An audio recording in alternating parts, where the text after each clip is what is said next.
హరి ఓం. ప్రియ పుత్రి పుత్రులారా, ఈ మధ్య కొద్దిగా ప్రచారంలోకి వస్తుంది, ఇంకా హల్చల్ చేయట్లేదు ఒక వార్త. మళ్ళీ కరోనా విజృంభణ. నాకు కుతూహలంగానే ఉందండి, ఏం జరుగుతుందో చూద్దామని. ఎందుకంటే కరోనా పేరు చెప్పి భయానికే ఎక్కువ ప్రాణాలు పోయాయి. దీనికి ఇంతకుముందు ఎంత నష్టపరిచారో అందరికీ అనుభవంలోనే ఉంది.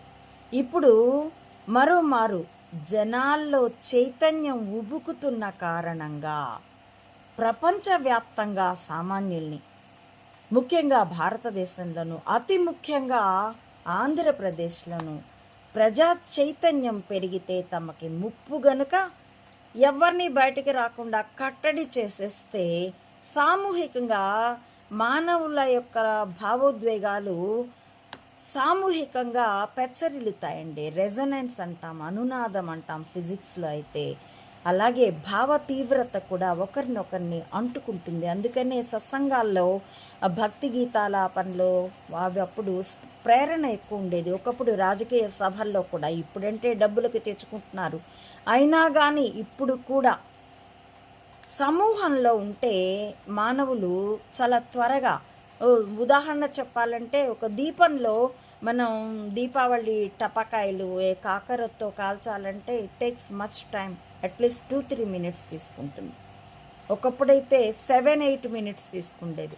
అదే ఒక కాకరొత్తు నుండి ఇంకో కాకరొత్తు వెలిగించడం అంటే ఇమ్మీడియట్గా వెలుగుతుంది. ఎందుకంటే రెండిట్లోనూ ఉండేది మెగ్నీషియమే. మొదటిది వెలిగినప్పుడు మెగ్నీషియం ఎక్కడ ఎన్లైట్ అవుతుందో అదే టెంపరేచర్ దగ్గర ఉంటుంది, కాబట్టి రెండో త్వరగా వెలుగుతుంది.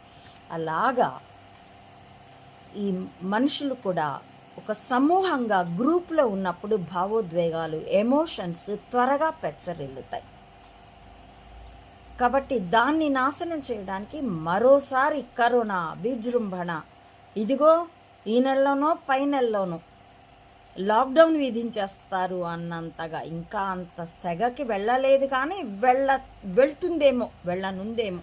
అందుకే ముందే చెప్పాను, నాకు కుతూహలంగా ఉంది, వేచి చూడాలని. ఈసారి ఎంత భయపడతారో సామాన్యులు, ఎంతగా భ్రమపడతారో చూడాలని నాకు కుతూహలంగానే ఉంది. ఈశ్వరుడు ఆ అవకాశం ఇవ్వొద్దని కోరుకుంటాను.